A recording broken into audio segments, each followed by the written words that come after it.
Hey there, I'm Mike Rugnetta, this is Crash Course Mythology, and today we are going spelunking. Spelunking in the world of myth. Also gardening in the world of myth. You know what they say, dress for the job you want, not the one you have. Many myths take place outside of time and space. Remember, without form and void? But often, myths have specific, meaningful settings. And over the next few episodes, we're going to talk about some of the most important places where myths have happened. According to scholars Leonard and McClure, there are many location-based tropes that repeat in myths from around the world. Sacred waters, caves, mountains, and there are mythic gardens and forests too. Scholar David Leeming has even added cities and temples to the list. Today we're going to look at two mythic settings side by side, the garden and the cave, which play complementary roles in various stories of creation.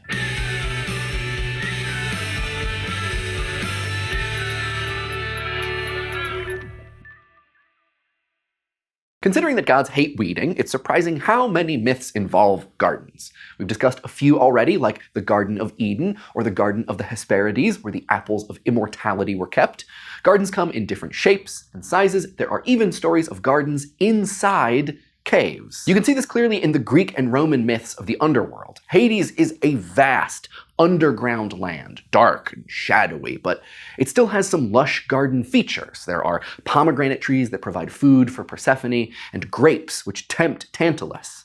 And yet, when Orpheus attempts to bring Eurydice out of Hades, he's described as bringing her up through the dark mouth of a cave. Mythic gardens and caves often work as symbols more than literal descriptions. And where the meaning of those symbols need to overlap, they do. Sometimes in a way that's weird or otherworldly to those of us with first-hand experience of actual gardens and caves. But this raises a question. What symbolic values do we associate with caves and gardens? To answer, let's turn to a pair of stories about the origin of humanity. First up, the garden. We already talked about this story in an earlier episode with Adam and Eve and a sneaky serpent. Then we focused on the actions and relationships of these characters and how they set up a social order. Now we'll focus on how heavily rooted this story is in place, the idyllic Garden of Eden. We can talk about the Garden of Eden as both a physical setting and a metaphor. As a place, Eden is described as lush and growing. In addition to Adam and Eve, the place is overrun with nature and wildlife, livestock and creeping things and beasts of the earth according to their kinds. Hey, creeping things! We missed you guys. Of all the fruit-bearing trees in the garden, there are two that matter most. The tree of the knowledge of good and evil, and the tree of eternal life. Enter the sneaky serpent and attempt to lie to Yahweh, and you know the rest. But more important than the physical features of Eden is its position as a paradise from which humans are expelled because of their disobedience, and as a hopeful state we supposedly want to return to. Eden doesn't disappear, but humans never find a way past the angel with the flaming sword who's stationed at and blocking the entrance. So the perfect image of the garden helps tell the story of humanity's fall from a state of perfection to one of debasement. As mythology scholars Leonard and McClure put it, after their disobedience, humans must live in an ill world marked by disharmony, broken relationships, suffering, and death. We can compare this story and the symbolism of the garden with a creation myth from the Zuni people of the American West, which involves a very important cave, one inspired by the Grand Canyon. According to the Zuni, humanity wasn't expelled from a bright garden, but rather emerged from a system of dark, forbidding caves. Instead of paradise, these caves serve as a symbol for chaos. Let's go to the thought bubble. Long ago, before humanity was fully formed, they all lived deep underground in dark chaos.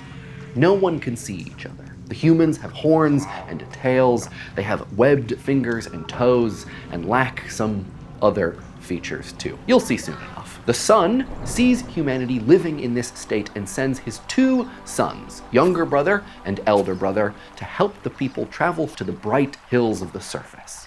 Elder and younger find the people in gross conditions, stepping and spitting and urinating on each other. So elder and younger plant trees, pine, spruce, silver spruce, and aspen, each representing one of the cardinal directions. As the brothers rise through the levels of the Underrealm, they drive a prayer stick from one of the trees into the earth. This creates a sound like thunder that raises the people into each new world. The people are now on the surface, but they aren't fit for their new home. Elder and Younger give them corn, only to realize the people have no mouths.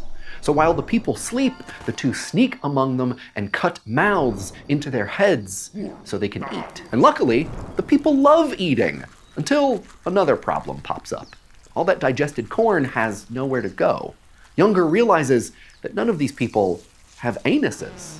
So another round of sleepy time surgery, and everyone feels much relieved. Over the next days, Elder and Younger keep tweaking the humans, slicing their webbed hands so they can cook, chopping off their horns and tails, until at long last, humans are complete. Thanks, Thought Bubble. There are other versions of the Zunyi myth where, after emerging from a spot in the Grand Canyon, the Zunyi people set off in search of the Idiwanya, or middle place, where they can achieve balance. On their journey, they stop at a number of sites that become sacred to the Zunyi, until finally settling at a spot near the headwaters of the Zunyi River. All the sacred places are tied together by the rivers of the region. But we're going to talk about sacred waters in a later episode.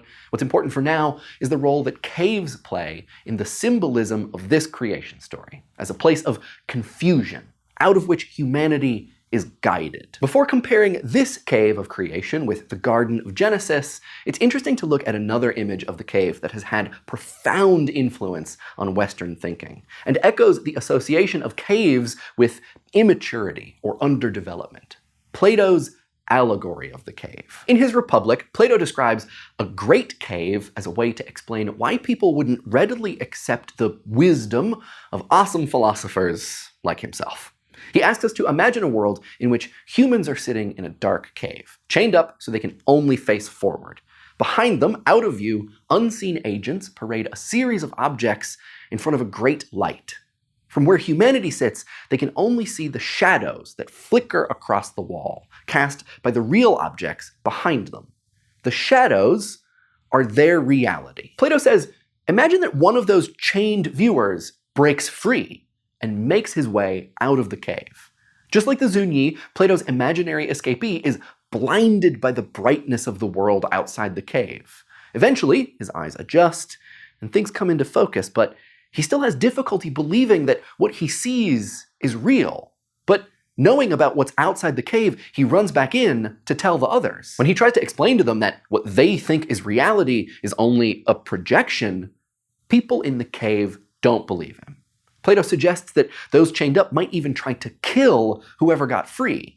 That person who escapes the cave is, you guessed it, a philosopher, pointing out to the rest of us that our reality is actually a pale reflection of a more true world. Plato's cave and the Zunyi emergence story are obviously very different. Only one involves the creation of the anus, for instance. But in both cases, the world of the cave is both physically and metaphorically dark. The cave is a position of ignorance or inability, and the surface represents enlightenment, figuratively and literally. One could even say that the emergence leads to humanity reaching a more perfect state. As Leonard and McClure put it, in the Zunyi tale, humans existed in a dark, imperfect world. At the calling of Father Sun, they emerged from this dark chaos into a world of light and healthy relationships and harmony with their fellow inhabitants. This is a stark contrast to the creation story in Genesis, where human beings, having been created by God, begin as perfect beings, and then are forced into a state of imperfection when ejected from the garden like the heathenish revelers they are. The story of humanity isn't only a story of a fall, but a quest to return, to re-enter paradise. Obviously, in the Zunyi story, no one is clamoring to get back into the cave of no anus. We can ask, then, whether these inverted orientations regarding creation make a difference in their respective cultures.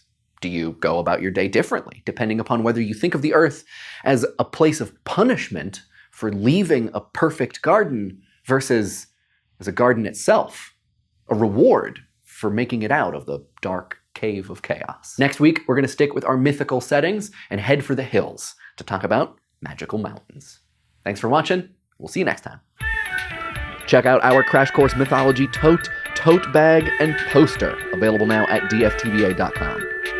Crash Course Mythology is filmed in the Chad and Stacy Emigold studio in Indianapolis, Indiana, and is produced with the help of all of these very nice people. Our animation team is Thought Cafe. Crash Course exists thanks to the generous support of our patrons at Patreon. Patreon is a voluntary subscription service where you can support the content you love through a monthly donation and help keep Crash Course free for everyone, forever. Crash Course is made with Adobe Creative Cloud. Check the description for a link to a free trial. Thanks for watching, and while you might think endless soup, salad, and breadsticks must be a myth, that garden is for real.